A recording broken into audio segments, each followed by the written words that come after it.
உங்களைப் போல என்னைப் போல அநேக காரியங்களிலே தாவீது தேவனுக்கு விரோதமான காரியங்களை செய்தான். ஆனால் தேவனுடைய இருதயத்தில் இடம் பிடித்தான் பாருங்கள். அவனை பார்த்து தேவன் என்ன சொல்லுகிறார்? என்னுடைய இருதயத்திற்கு ஏற்றவன் என்று சொல்லுகிறார். இன்றைக்கி நல்ல செய்தி ஒன்று நான் உங்களுக்கு சொல்லுகிறேன். அவனுக்கு அருளப்பட்ட கிருபையை நமக்கு நித்திய உடன்படிக்கையாக ஏற்படுத்தியிருக்கிறார். அது என்ன அவனுக்கு அருளப்பட்ட கிருபை?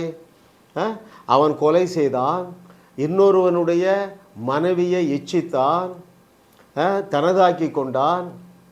ஆனால் அவனுக்கு தேவன் அவன் மேல் வைத்த அன்பு மாறவில்லை பாருங்கள். That's very important. நீங்கள் பாவம் செய்யும் பொழுதும் தேவனுடைய அன்பு உங்களை விட்டு எடுபடாது என்கிற சத்தியத்தை நீங்கள் அறிந்து கொள்ளுவீர்கள் என்றால்தான் அநேக பாவங்களிலிருந்து வெளியே வருவீர்கள். எனக்கு மிகவும் பிரியமான தேவர்களே, ரைட்? அப்போது தேவன் உங்களை கொண்டு பலத்த காரியங்களை செய்ய திட்ட வைத்திருக்கிறார். தாவீதை போல தேவனுடைய இருதயத்திலே நீங்கள் இடம் பிடிப்பீர்கள். அப்பொழுது என்ன நடக்கும் தெரியுமா? இயேசு சொன்னவை நடக்கும். இயேசு என்ன சொன்னார்? நீங்கள் நான் செய்ததையே செய்வீர்கள், அதைவிட பெரிய கிரியைகளை செய்வீர்கள். இது எப்பொழுது உங்களால் விசுவாசிக்க முடியும் என்றால், உங்களுக்குள்ளே இயேசு கிறிஸ்துவானவர் என்னவாக வாசம் பண்ணுகிறார் என்கிற சத்தியத்தை நீங்கள் அறிந்து கொள்ளுவீர்கள் என்றால் சாதாரண வாழ்க்கை வாழ மாட்டீர்கள். சாதனையாளியாக வாழ்ந்து சுகித்திருப்பீர்கள். என்னவாக உங்களுக்குள்ள வாசம் பண்ணுகிறாரு? தேவ ஞானமாக வாசம் பண்ணுகிறார், தேவ நீதியாக வாசம் பண்ணுகிறார், தேவ பரிசுத்தமாக வாசம் பண்ணுகிறார். வேற என்ன? தேவனுடைய மீட்பாக. ஐயா, அவரே உங்களுக்கு எல்லாம் எல்லாம். இந்த ட்ரூத்தை தெரிஞ்ச பாருங்க, என் விசுவாசம் இறங்குறதே கிடையாதுங்க, ஏறிட்டே தான் இருக்கு. ஏன்? இயேசுதான் நீதி, இயேசுவின் பரிசுத்தம், இயேசுதான் உனக்கு எல்லாம் எல்லாம், இயேசுவின் மீட்பு, இயேசுவின் யாரு?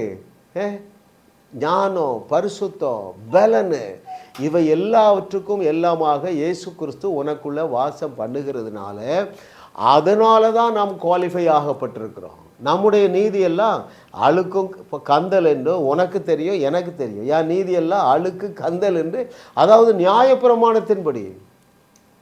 ஒரு ஸ்திரியை இச்சையோடு பார்த்தா கண்ணை எடுத்துடணும், செய்யக்கூடாத வேலையை செய்தால் கையை எடுக்கணும், காலை எடுக்கணும். ஐயா, அது தாவீதுக்கு அருளப்பட்ட கிருபை. அவன் நியாயப்பிரமாண காலத்தில் இருக்கிறாங்க. That's very important. எது வெரி இம்பார்ட்டன்ட் தெரியுமா? நியாயப்பிரமாண காலத்துக்குள்ளே தாவீதுக்கு அருளப்பட்ட கிருபையினாலே அவன் சுத்த மனசாட்சியை காத்து கொண்டான், விசுவாசத்திலே பலவீனமாக இருக்கவில்லை. அப்போ இப்பொழுது நமக்கு மீறுறதுக்கு எந்த சட்டமும் கிடையாது. எல்லாவற்றையும் தகர்த்து கொண்டு ஒழித்து விட்டார். அதுதான் தேவனும் அந்த தாவீதோடு செய்த உடன்படிக்கை. அதை நித்திய உடன்படிக்கையாக ஏற்படுத்தி விட்டார். எனவே உங்களுக்கு என்ன கிடையாதுங்க? நியாய தீர்ப்பு கிடையாது. நியாய தீர்ப்பு எல்லாவற்றையும் 2000 ஆண்டுகளுக்கு முன்பதாகவே அவருடைய குமாரன் மீது வைத்து விட்டார், தீர்ப்பளித்து விட்டார். ரைட்? நியாயப்பிரமாணத்தை மீறுவதே பாவம். நீங்கள் செய்த பாவங்கள், செய்கிற பாவங்கள், செய்ய போகிற பாவங்கள் எல்லாமே நமக்கும் தேவனுக்கும் இடையிலே நடுச்சுவராக இருந்தது. எனவே அதற்காக பரிபூரணமாக பரிகாரம் செய்து உங்களுக்கும் உங்கள் தகப்பனாகிய தேவனுக்கும் இடையிலே நடுச்சுவராக இருந்த நியாயப்பிரமாணம் கட்டளைகளை தகர்த்து கொண்டு ஒழிச்சிட்டாரு, குழி தோண்டி புதைச்சிட்டாரு. இப்பொழுது நீங்கள் கீழ்ப்படிய வேண்டியது ஒன்றே ஒன்று தான். என்ன தெரியுமா? சிலுவையிலே அவர் எல்லாவற்றையும் எனக்காக செய்து முடித்து விட்டார் என்கிற சத்தியத்தை நீங்கள் அறிந்து கொள்ளும் பொழுது உங்கள் விசுவாச விண்ணை தொடும். நீங்கள் அந்த ஆட்டு இடையனை போல முழங்குவீர்கள். அவன் என்ன சொன்னான்? உம்மால் நான் ஒரு மதிலை தாண்டுவேன், உம்மால் நான் ஒரு சேனைக்குள் பாய்வேன். ஐயா, பெலிஸ்தர் சேனைக்குள்ள பாய்ந்து தேவனுடைய இருதயத்தில் இடம் பிடித்தான். நீங்கள் அதைவிட பெரிய காரியங்களை செய்து தேவனுடைய இருதயத்தில் இடம் பிடிக்க எங்கள் செய்திகளை தொடர்ந்து கேளுங்கள். அவைகள் இலவசம்.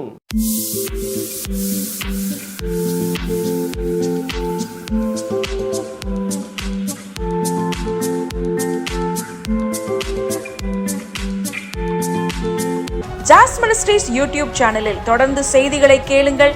சப்ஸ்கிரைப் செய்யுங்கள், வீடியோக்களை லைக் செய்து பலரோடும் பகிர்ந்து கொள்ளுங்கள். அவர்களும் ஆசீர்வதிக்கப்படட்டும்.